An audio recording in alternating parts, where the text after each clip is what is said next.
Welcome to another episode of Beyond Barriers podcast with Jeff Scoop and my co-host Jen Kreis. And our special guest this episode is Sean Gillespie. Sean, welcome to the program. Thanks for having me. If you could tell us a little bit about your background, I mean, I could talk about it a little bit, but if you could share who you are, where you come from, and a little bit of your story, we'd love to hear it. I'm from Spokane, Washington. I grew up here, kind of raised in between here. Summers in Henderson, Nevada, which is right outside of Vegas. My parents split when I was pretty young. I want to say about 2 when they divorced. My mom had some drug addiction issues. My dad, he did for a while, but he got cleaned up and started working for one of the local congressmen here. I had a lot of behavioral issues because I went through some childhood abuse. I was sexually molested and raped by an Asian male when I was about 8 years old, maybe for a 2-year period. A lot of that caused a lot of behavioral issues. So I was in and out of group homes. I would run away. My dad couldn't control me, and was a kind of a disturbed youth because I didn't know how to deal with my abuse. I ended up going to state group homes and foster homes here, where I started hanging around with like local punks and stuff and running away from the group homes, and ended up going to a juvenile detention facility. And while I was there, I heard about Aryan Nations, and I'd seen skinheads and stuff. So I was kind of like, oh, I wonder what these people are like. I'm white. I like the military because they wore camo. And I thought, I was young. I thought I was like, oh, great. It's the military. Cool. And so I got out and I stole a bicycle and rode it from Spokane, Washington to the Hayden Lake compound, which is about 45 miles on a BMX. And was immediately taken in by Mike Teague and Sean Winkler and their families. And I spent about 3 months living on the compound, and went back to Spokane and just started hanging out with skinheads and becoming involved with the skinhead scene. Joined the military at 17, got discharged for being a skinhead and kind of being unrepentant about my beliefs. Shortly after my discharge, I went on a countrywide hate crime spree. Did hate crimes all the way from Las Vegas to Little Rock to Oklahoma City, and including the firebombing of a Jewish temple in Oklahoma City. And I was caught about 2 weeks later because of an FBI informant. And I was sentenced to 39 years in federal prison. And it's not a place that's pleasant. I mean, during my sentencing, the rabbi said that he wanted me kept away from white supremacists because they would applaud my crime. And they immediately put me at USP Florence in Colorado, where I'm hanging out with David Lane. And they gave me a stack of white power literature. And I'd been prospecting for the Hammerskins at the time of my offense. And so I get there and there's 3 other Hammerskins.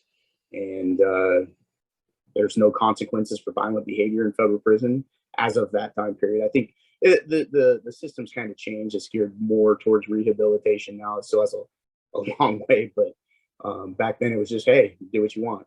And after several violent stabbings and incidents, because I just didn't care, I ended up going to the federal supermax in Colorado. And that's where I began to reevaluate my life. It's kind of hard to hide from yourself when you're locked down for 8.5 years in solitary confinement straight at the nation's, the Alcatraz of the Rockies, the nation's most maximum security prison. And I just began to read and educate myself. And I was looking at myself after reading some of these psychology books and realizing, like, man, my abuse has affected my relationships with the way I've interacted with people. And I just began to look at the world differently. And I started looking at my own behavior. I'm like, hey, here I am, always being the tip of the spear. Here I am, firebombing the synagogue. Nobody shows up. So all these comrades that I have, none of them showed up at my sentencing. These people don't care about me. They care about their own means. And I'd seen this with other people. And I just kind of brushed it off. Like when a member of Aryan Nations would commit a crime, Pastor Butler would try to like separate himself. But I just kind of was like realizing, you know, I stabbed a child molester 29 times. That's what got me to the Supermax. And the guy happened to also be a shark. And so he had a tattoo, and that's what brought me to my attention the first time. And I'm sitting here in the hole getting ready to go to the Supermax, and an anti-racist punk rocker with an anti-swastika tattoo came on the yard. And I sent word to one of the Hammerskins I knew, and I'm like, because by this time, actually, it was kind of weird because David Lane wrote the Hammerskin Nation and got me a full patch after I was in prison, which was like really weird because it's like we're not a prison gang, but it was kind of crazy to have, you know, we referred to him as Mr. Lane back then with reverence. Now I just call him David Lane. You know, he's. But I wrote a letter and I said, hey, are you guys going to take care of this? And they were out there too busy doing heroin and drugs. And I was like, man, everything we're supposed to be against, all these skinheads are for, you know, like I got a lot of flack because the first person I stabbed was a coyote bringing illegal immigrants over. And they were like, you can't stab him. He's a good white guy on the, you know, he's a Peckerwood. And I'm just like I thought we were skinheads, you know, and I just began to question it. And then by the time I got to the Supermax, it was like, man, I had all these thoughts and I'm just like, wow, what have I done with my life? And I began to read.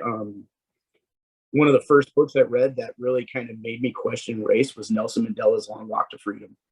When I read that, I was just like, I was blown away. I was like, holy shit, I got 40 years, like, you know, so it's like, I'm never getting out of prison either, just like him. And, you know, and it was just amazing to have so much similarity between me and him.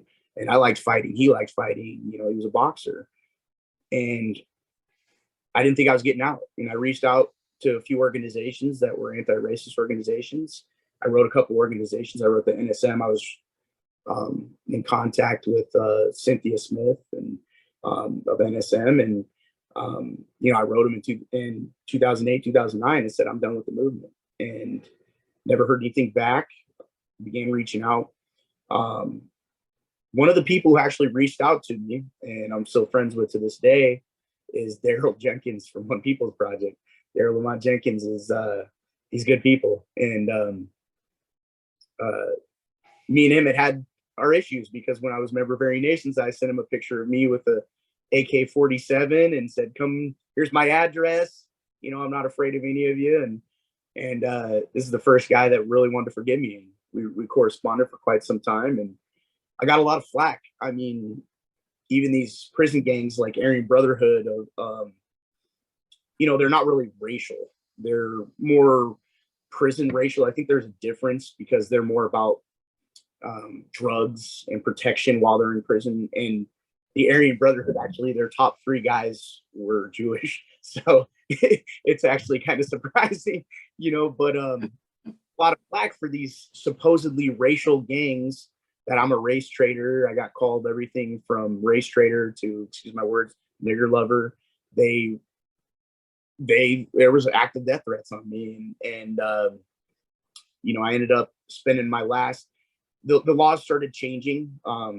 The courts, because of a ruling in a case called Johnson, and then later on an immigration case, DeMaya, and led into Davis, which was the criminal statute.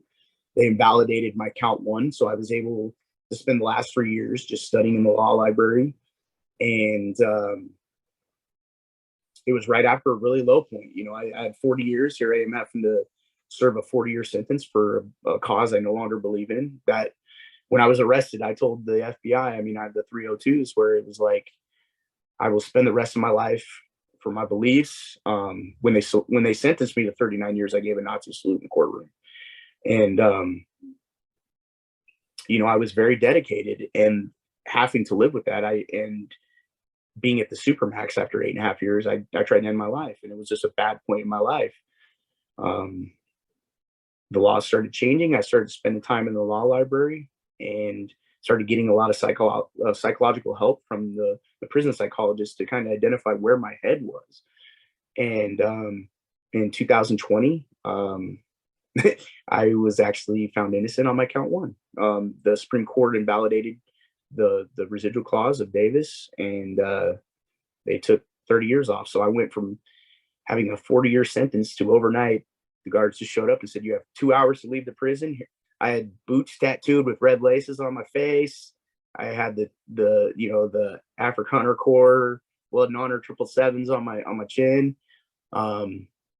Skinhead on my knuckles with swastikas and SS bolts, and you name it. And they were like, "Here's $75 in a plane ticket." No help, no psychological preparation. Because I went from like being an asshole, like I was an incorrigible prisoner. I never thought I was getting out. So I was extorting child molesters, like, because they put me on a gang dropout yard that was like 85% sex offender. And it was so hard for me because I'm just like, focus on your appeal, focus on your appeal. Your family wants you to do thing. And the entire time, I would have heard every single one of them. Sorry. You have to edit that out. Sorry, Jeff. I missed Larry Nassar by just a couple weeks, and I probably would have screwed off my appeal for that. I mean, I'm just, and I just didn't care. And finally, I was able to get a second chance. And I came out. Second day I was out, I started working. Second day I was out, my brother had his own business, and he got me on there, and I was doing plaster work. And, my family and me have had some tumultuous relationships. So at that point, we kind of split up for a little bit. Me and my brother, our relationship's still kind of tense. Just tried to figure out what I was going to do to my life. There was a really cool guy when I got out. I got my family crest back on the back of my head and a few tattoos I couldn't take care of because just can't afford it. But there was a really cool guy. He didn't get to finish all of my arms and stuff, but what was really cool is I get out and I'm looking for a tattoo removal because I'm like, hey, look, I need to get these tattoos off my face. And they had a guy here, they called him Laser Larry, and he worked at a tattoo parlor here. And the guy was like, I said, hey, I'm just kind of getting a price quote. And he says, well, just send me some pictures and I'll give you a quote. So I did. And he just hit me back and he's like, dude, he's like, I'm going to laser your stuff for free. And I was like, for real? And he's like, yeah. He's like, I said, like, why would you do that? And he's like, man, I was a homeless junkie that got out of prison and nobody gave a damn about me and nobody helped me. And he's like, I see you're really trying to change your life. So he's like, I'm going to do that for you. And it was kind of cool. It was just like, all right, cool. And, he got my facial tattoos gone at least, and my neck, and started fading. I mean, I got my hands covered after a while. Right now, I might actually have to laser them because I'm trying to push for a felony waiver, believe it or not, to get back in the Army if I can. It's kind of hard. They have the Lautenberg Amendment. Like, they can waive my felonies, the recruiter said, but the Lautenberg Amendment makes it so I have to have my firearm rights restored before they can allow me in. And that's probably unlikely to happen. So I'm trying to deal with that issue legally, trying to see if I can get a senator to make an amendment that veterans get a waiver for that or something. But since I've been out, I just didn't know what to do. So I was kind of back and forth between a few jobs because I didn't have any idea what I wanted to do in life. I went to prison at age 20, and it's just, I was like, man, I'm too old to be a journeyman for a lot of these things because it's just tearing my body up. And, I had a hard time in prison. I mean, I've been beat by guards with batons and, I've had a hard, it was, and I do MMA. I mean, I got out, I was old. I was 36 when I got out, but I was 37 when I fought. And I was just like, hey, you know what? I've always wanted to fight and I had plans on it. And I got out and just destroyed 2 people in my first 2 fights. And, including a 20-year-old kid, which felt kind of good. I was like, this little guy still got it, right? but and I'm friends with every single one of them. My first opponent actually was a Hispanic gentleman named Santos Perez. And to this day, we keep in contact. He's a great kid. Got a good head on his shoulders, and he's just a good person, and his family as well. And my gym has just been amazing because coming from my background, it was about the first month I was out, I went to the gym and I still had all my tattoos. And they looked at me kind of crooked because we have Terrence McKinney, an African-American UFC fighter who's on a tear right now. He's my teammate. So it's like, we had a very diverse gym. And they took me in, and as they've got to know me, they become family. I mean, like, I would do anything for those people. And my coach, Pablo Alfonso, is a Cuban American, and his wife is a white lady. And these are people that 20 years ago I would have had nothing to do with, and now that's like my surrogate father, and so I've kind of developed since I've been there. I kind of transitioned. I got lucky. I got hired on a women's domestic violence shelter. I was kind of surprised they hired me, being a felon, but they're very open towards people changing their life and having lived experience. And I like to think I've done a good job. I've been there almost a year now.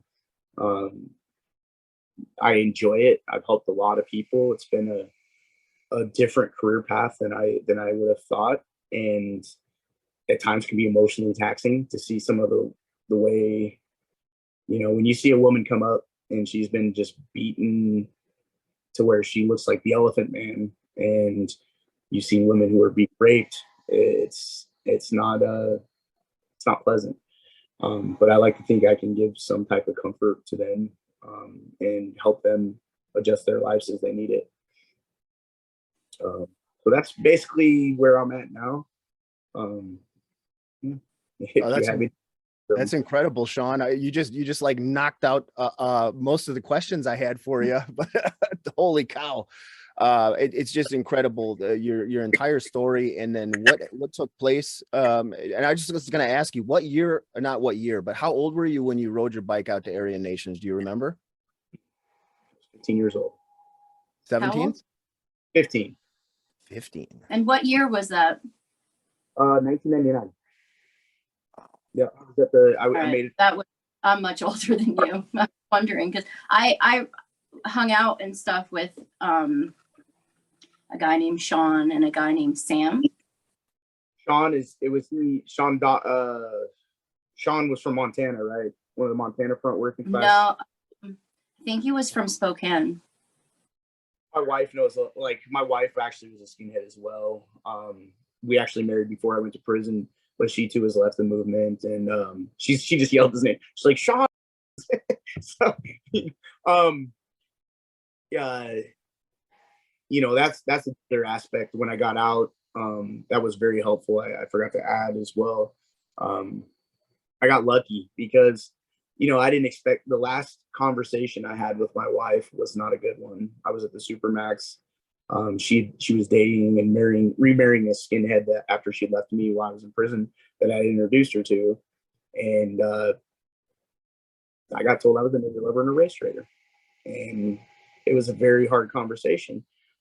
Later on, she left the movement. And I didn't know that. And I got out and I called her about, I want to say about a week or so after I got out. And I said, I found her on Facebook. So I was like, what's Facebook? It was all new to me. And, now we got TikTok and whatever. It's, I was like, hey,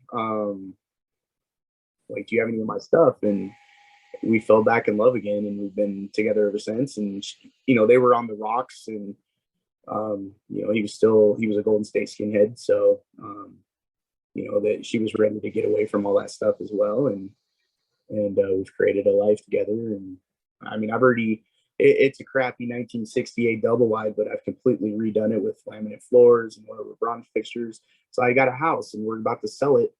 And I mean, I owe like 11 grand on it. We're about to make like an extremely good profit on it, almost 100 grand profit, and gonna get me into some land and with a house, so, and then I'll just keep moving up as I need to, because I can do the construction work myself. So that's an amazing success story. It's just incredible, especially after all those years, Sean, in prison. So many people reoffend, or they lose hope and they go back, or they stumble. And just seeing what you've been able to accomplish, and you and your wife together, and just moving forward, it's just so incredible and inspiring. And that's why it's such an honor to have you on. And I'm just thinking back to the 90s. I first met you at Aryan Nations. So this is where I was going with the question. You were only 17 when we met, or around that age, or what? I was somewhere around there, yeah. Wow. Because I remember, and I was when I think Rick Monbaron was the staff leader at the time, because Sean was like the national youth leader at the time, and he still acted. I tried to call when I got out. I tried to call Sean out on an MMA fight. He outweighs me about 100 pounds, but I think I used to beat up on him, so I think I could take him. But I was like, hey, you know, I was like, if you wanted to, I could set it up in the cage because you ruined a lot of my life. So, he didn't want to do it. He never, you know.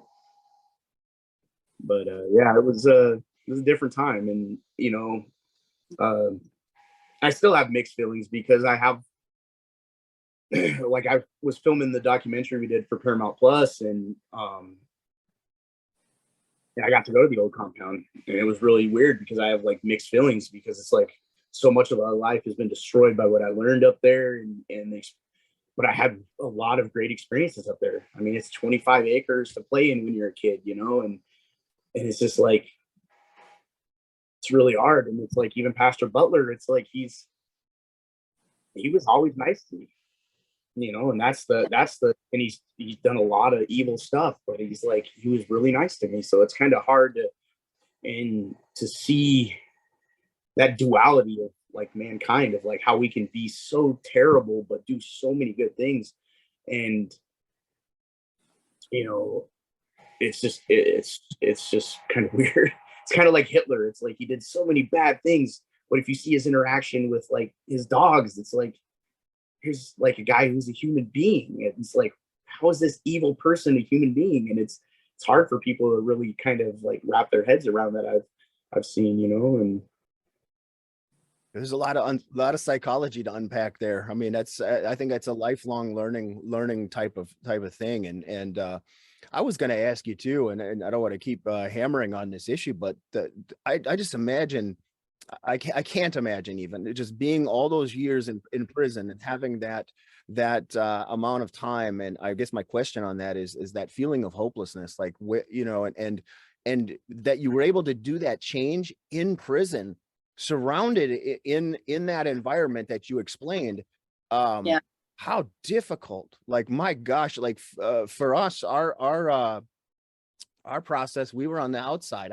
I just can't imagine how difficult that must have been in prison. If you could unpack any of that to share with the audience, some of that feeling of hopelessness and how that changed, and where, I know you explained a little bit earlier on it, but gosh, I mean, it just seems like there's so much more there. There is. I mean, it wasn't overnight.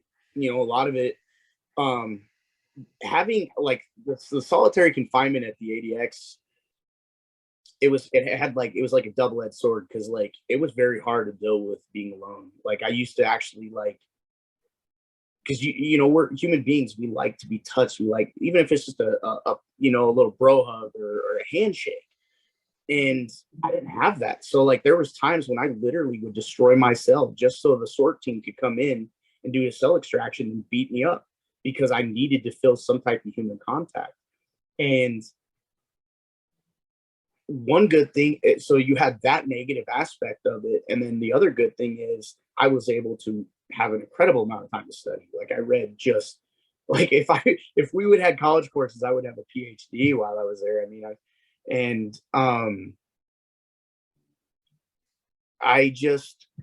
watched a lot of film, was actually very helpful, because like I watched over 3,700 movies when I was in there, and a lot of them were ones that I would not have watched originally. I became a big Sidney Poitier fan, and there's a movie he has called A Patch of Blue that deals directly with racism, and it's a blind white girl who becomes a friend and kind of maybe falls in love. They don't really like push that too far because it is a 1960s movie, but they kind of do. And Shelley Winters is the racist mother. And it's just being able to see, hey man, you know, like, if we didn't have sight, like, how would we look at people around us? And then I just watched an incredible amount of movies, and it was very helpful, and along with reading, And, it was not easy. It wasn't overnight, because a lot of it had become so ingrained that I had to force myself to watch interracial couples or homosexual couples and stuff on TV. I would just watch those shows. So I was like, you know what, this isn't as bad as I'm making it out to be in my head, and the movement is made out to be. They're not affecting my life. Why can't they live their life how they want to live it?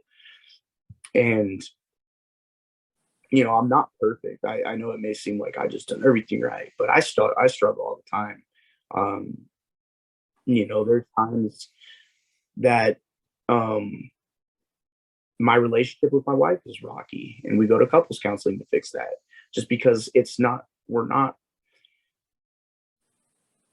I mean, there's a lot of damage that's been done by prison and stuff like that, and how I interact with people. And I've come a long way, but I still have a long way to go. I don't think anybody's done journeying to change themselves.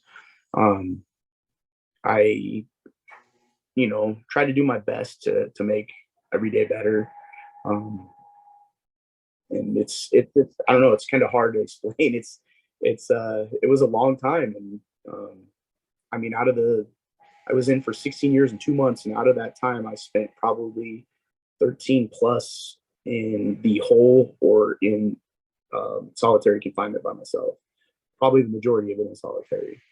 And that's hard to deal with. I mean, there's times when I just want to be left alone, and it's not that I'm antisocial, because I'm a very sociable person. Like, but the person I was then is not who I am now. I mean, one of my coworkers is a self-identified non-binary communist, and they are the coolest person. Like, we don't agree on much, but like, we do karaoke. Like, and it's like, we go out, and her partner or their partner and my wife, we all hang out and do karaoke.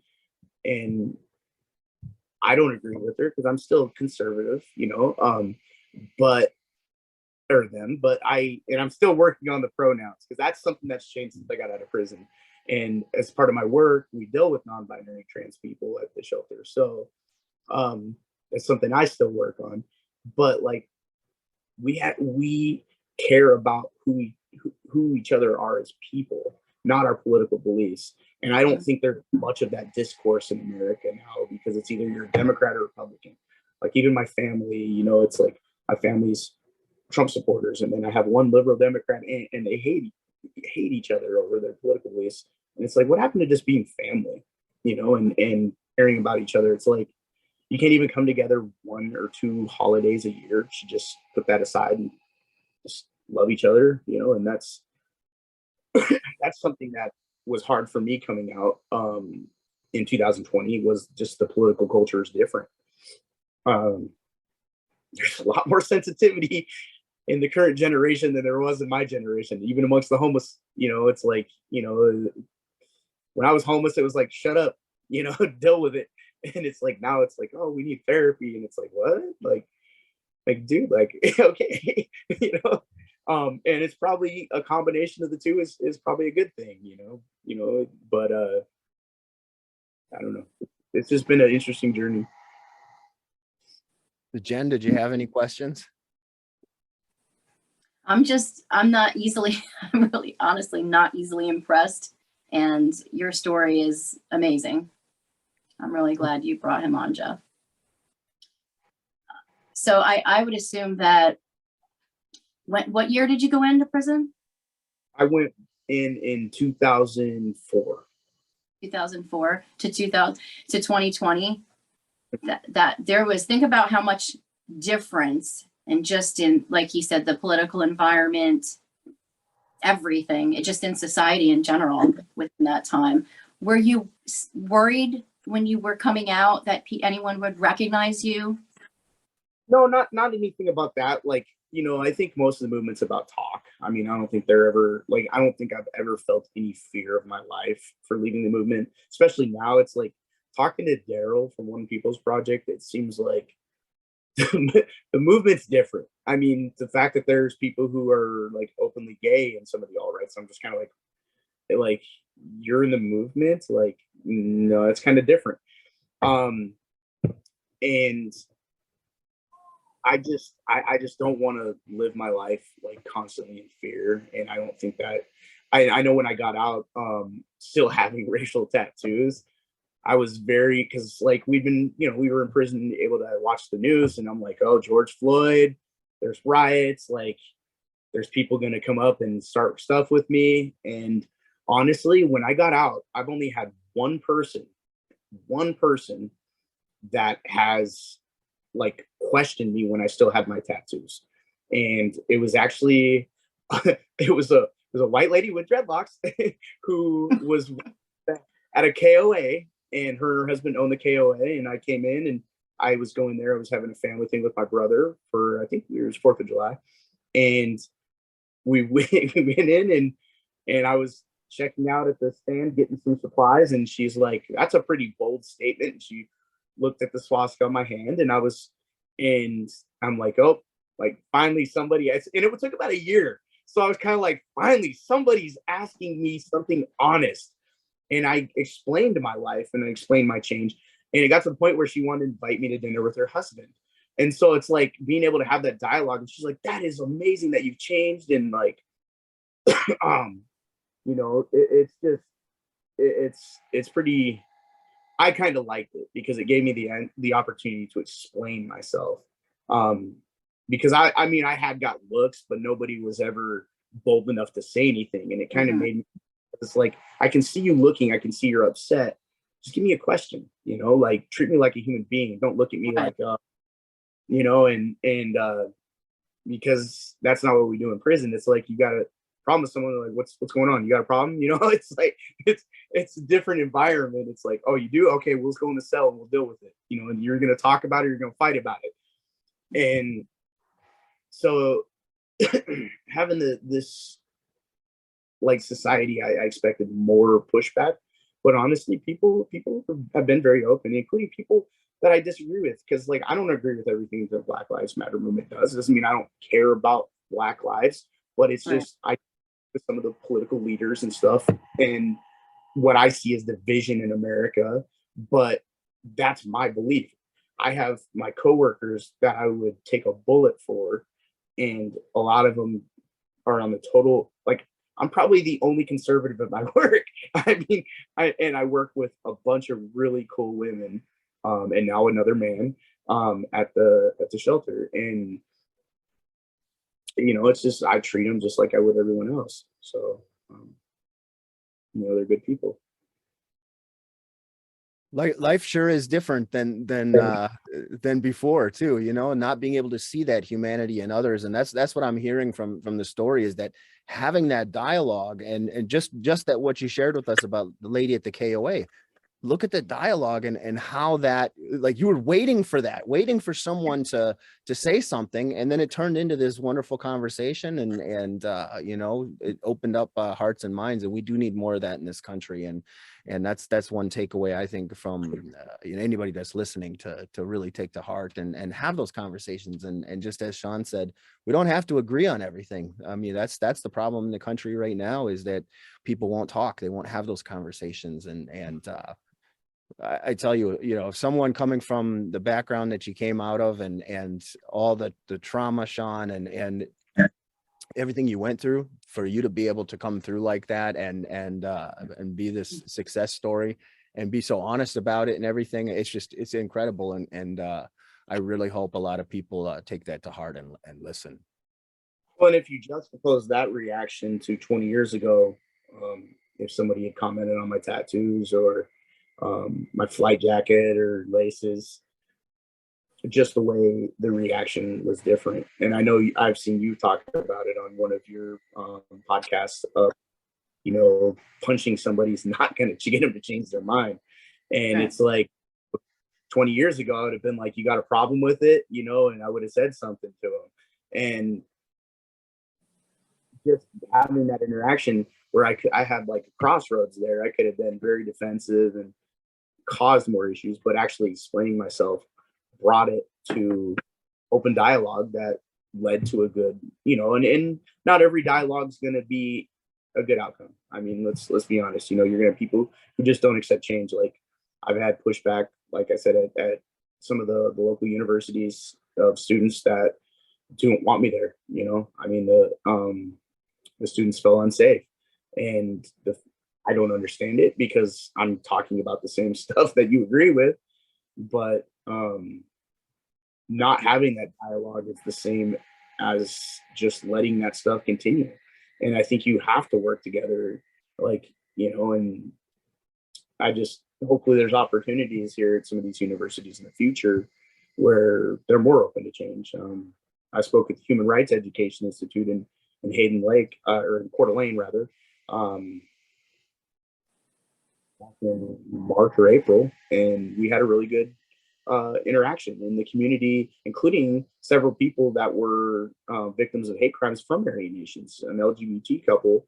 There was a lesbian couple, and they were very leery about me. And at the end, we gave each other hugs. And they were victims of hate crimes by Aryan Nation members. And then they had someone who had their mailbox blown up by Aryan Nations members as well. There was some of these people that I'd heard about when I was in the movement. And it was kind of interesting being on the other side of the fence, because before I would have been out there with Sean Winkler, Mike Teague, and we would have been holding up signs. And it's kind of interesting too, like when I reached out to people, because I was kind of curious, because I'm like, man, I wonder how many people are still in the movement. And I've seen so many people have left. And I thought that was pretty cool. Mike Teague and Christian Teague, his wife, are both no longer in the movement. In fact, ironically, they have a mixed grandchild. So, and they love that grandchild. So, it's kind of interesting, because 20 years ago, that was not the people I remember. So, it's very interesting seeing how many people have just left the movement and openly left the movement. And the ones that are still there, like Sean Winkler, just doesn't surprise me, because unfortunately, like, I don't think he has more than the movement, and I think there's probably some psychological reasons for that, having interacted with him for so many years, that he's dependent. It gives him a status that he can't find with anything else, unfortunately. And as much as I have a personal beef, I would love to help them leave the movement, because I hate to see somebody wasting so much of their life. And it's kind of amazing. Like, me and my wife have talked about it, where how much time we used to just focus on hating other people. Like, get off of work, now I can just play my PlayStation 5, enjoy life, have a cuddle with my wife, instead of being, hey, we're gonna print out literature and go on a literature run tonight, and we're gonna do this and that. And it's like it's funny. Well, it's not funny, because it was one of my friends I just found out passed. She was a skinhead, but she was more into it for the music. I don't think she was like a genuine believer. She was more like an ex-punk that just kind of got into it, fell into the scene. And she had left it. And before she had passed, I just found out a couple weeks ago that she passed. We had been at a party, and people were drinking, and they had some other ones that were using, and I was going off on it. I was like, you guys are race traitors. We're in this cause. Why aren't we taking this money, instead of spending it on booze, to go get some CDs and literature and pass it out at schools? And she told me, she was like, is that all you think about is hate? And I'm just like, this is a skinhead telling me that. And it goes back to just wanting to, my own need to be the most extreme person, And I think that's what led to my crime. Because you've been in the movement. People talk about doing stuff, but not too many people actually do stuff. And I've had a crazy amount of conversations with David Lane when I was in federal prison about that same thing. I sent you guys a picture of me and David Lane. That was just one of many. And that's what I focused on. And having that time to where I'm not focused on that, it's like, it's so much less stress on me. Like, I don't even watch the news. Like, occasionally something will come across my Facebook feed that interests me or maybe like affects me locally, like serial killer stalking women or something. I'm like, holy shit, I'm hoping it's not one of my girls at work or something, at the shelter. Other than that, I don't care. Like, I don't care about the news, and I try to stay away from it. And that's probably the best advice my dad's given me. Like he stopped watching it. And, there are certain things that may come up but other than that, I just focus on my life. Do you think now, looking back and unpacking getting involved in it, do you think that it was for a lot of people, it's like searching for this sense of belonging and community and things like that, and especially with the trauma that you had growing up, do you think that played a big part in your trajectory into the movement? Yeah, absolutely. Like, as a white kid, I didn't fit in with the Black and Hispanic gangs. Like had I had like the Serenos or somebody came up and been like, hey, what's up, Wedo? Come with us. Who knows? I might have had a different trajectory in life. But I didn't fit in with them because they were the kids that when I was in juvenile detention or group homes, they were the ones that bullied me. So I'm like, hey, like, why would I fit in with you? Like, I'm white. It's not that I was raised in a hateful environment. I was not raised racial at all. Like my dad was very adamantly against racism. I have a very diverse family. I have a cousin who's a doctor from Mexico. I have a cousin that's half Native American. I have an aunt that's Japanese by marriage, and I have a cousin who's gay. And to have such a diverse family and be the only Nazi, it's like, it's kind of weird because even to this day, my family doesn't invite me to family gatherings, and that's something that still hurts because it's like, hey, I've changed and I've paid my debt to society and I've never directly hurt you. Why can't you accept me for the change I am? And it's something I struggle with, I've ruined a lot of my family relationships, and it's like Christmas, I'm working, and I've tried to, and my wife's going to be volunteering at the shelter, so instead of going to family, we're going to feed some homeless women who are dealing with their own stuff, and try to give them a good Christmas. And I kind of enjoy that a lot more. Like, I don't have kids. We're working on it. We're both kind of old, so it's kind of, there's difficulties of her being 42, but we're working on it because we want to give a kid a good life. We want the kid to be raised better than we were. But I have some good friends from the gym and stuff, and I enjoy giving.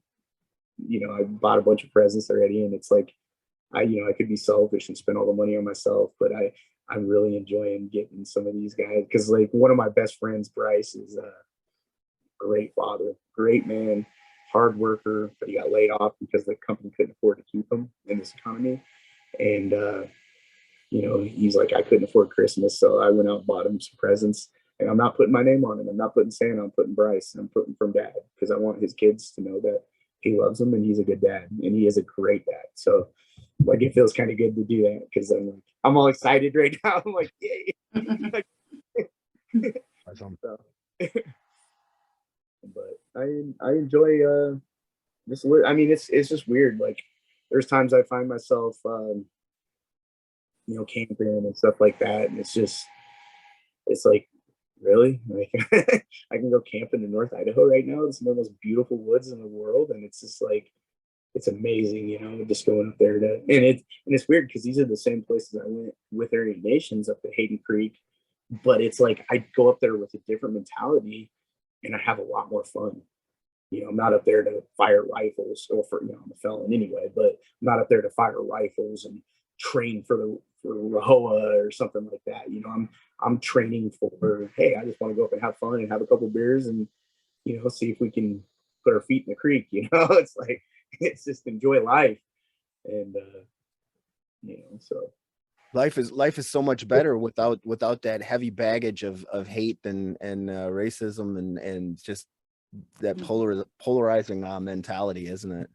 Yeah. It's like, even if I had fought 20 years ago, like doing the MMA, it's like I would have missed out on some good friends. I mean, first of all, the first kid I fought wasn't even born. I think still old, but but say I had fought a Hispanic fighter 20 years ago, like I wouldn't have.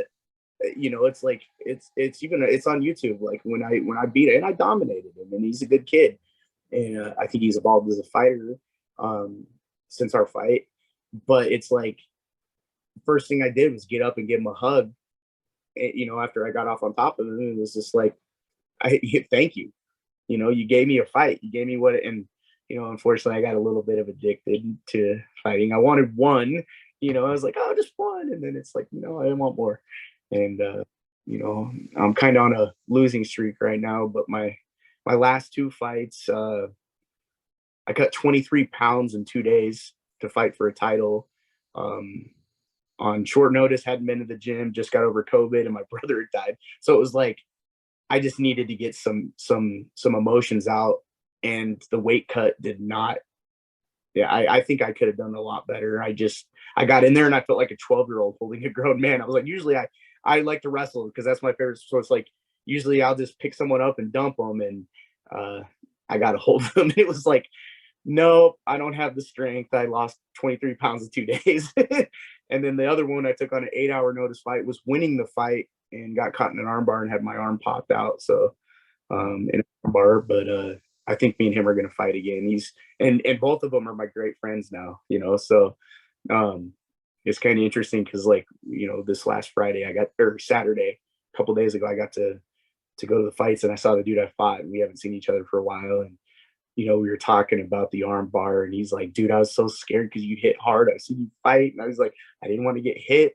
And the arm bar was there. And it's like, just, it's a family, just not even, and this guy doesn't even go to my gym, but it's like everybody I've competed with, they're really all about making people better.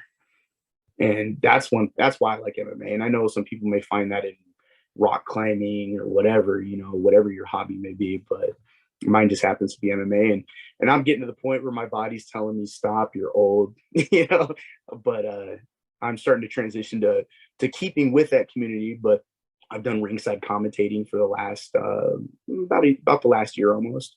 I've missed a couple of cards, but because of work and stuff, but I'm starting to enjoy that as well because it's the same thing, and I'm still get to be part of it. And, I'm knowledgeable. I think I'm actually better as an announcer than I am as a fighter, because I know the techniques. But I know sometimes it's hard when that adrenaline's going to remember everything. So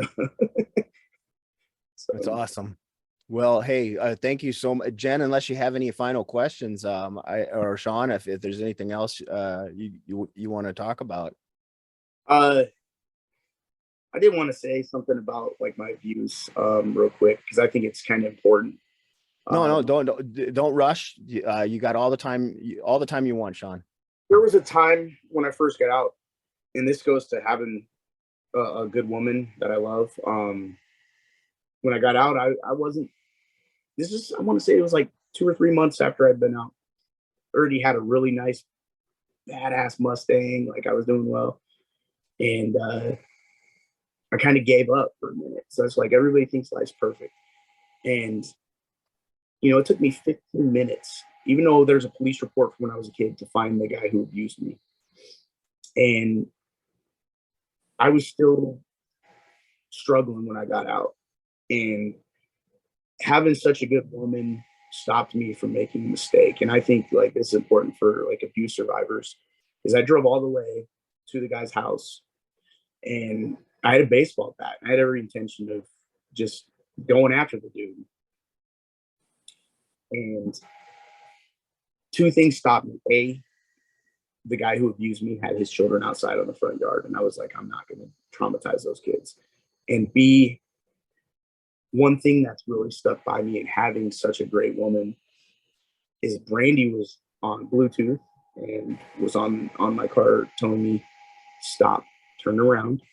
He's already taken so much of your life. He's going to take me. And those words really kind of broke through the anger I had, because I was just on that like, well, I gotta, take care of this. And like I said, it was just a couple months out of prison. So I still had that 39-year mentality where I'm just like, whatever, dude, you know? And it's like, being able to have such a woman that can tell me something I don't want to hear, but being able to listen to that because I love her has made it, she's the reason I've been successful, not me. I mean, you know, having somebody, you know, they say behind every man is an even stronger woman. And I think that's so true, you know? So having Brandy with me and the love she gives me, it makes it worth it. So. Wow, brother, man. Thanks for sharing that. That's it's heartbreaking and inspiring all at the same time, because it's hard. And yeah, 500, I mean, for here, that's a very expensive house, $570K in a gated community and on a lake. And he's a pharmacist and he goes to Venice, and it was hard because it's like, I thought about the times when I've been assaulted by guards, because I've assaulted a guard and they had me 4-pointed to a bed at the Supermax for more than 24 hours and beat me with batons. And I'm just thinking like, wow, he was in Venice while I was doing that. And sometimes it's hard, but I'm like, you know what? My freedom's more important. So yeah, no, I just, you know, and then as I'm doing this, I just got a text from one of my coworkers said, "You're a good guy. Hang in there." Cause they know we've had the last couple of days have been really hard. So as it just popped up on the screen. So, you know, I got good people around me. I think that's what's important. Cause, you know, I have a friend of mine that got out of prison and he actually moved to Coeur d'Alene and started hanging out with Aryan Nations, and he went to prison for a hate crime after he got out. And you know, he's the guy who held the child molester for me when I stabbed him in prison. And he's, "Hey, you want to hang out?" And I said, "No." You know, it's like, he's a good guy. He's no longer racial, but he cannot stay out of prison. And I think you have a choice to make. Do you want to hang out with people that are going to set you back, or are you going to hang out with people who are going to bring you back to places you don't want to be? And I don't. And, you know, he respected that. I told him, I was like, "Hey, man, you know," I was like, "I don't mind being your Facebook friend. Like, you know, I'm not just shining you off." I was like, "You know, I'll definitely help you if I could find you a job or something. You want to try to get your life on trajectory and you show me a pattern, then I'm fine hanging out with you. But for now, no, I'm fine. You got to make a decision in life. Are your kids important or prison?" So I think that's the most important thing, is getting it in your head that you're going to make it. Because I'm not saying I won't ever go back to prison, because I did tell the prison counselors, I said, if someone touches my kid, like, I will do what I got to do and accept the consequences of it. Like, that's the only reason I'm coming back to prison. You know, someone touches my niece or nephews or something, but I was like, you know what? There's consequences, and I'm willing to accept those consequences, and I'll stand up in court and own them like a man. But I'm hoping and praying that does not happen, because I just want to focus on me and doing my life, you know? So thank you so much for being on the show, Sean, and sharing everything with the audience. And you're 100% a good guy, man. That was nice to hear about that text. That's good support network around you, and it's so amazing to see you again after so many years, and that you're out and doing so well. It's freaking incredible, man. It's just awesome. Thank you again. Yeah, no problem. Thank you.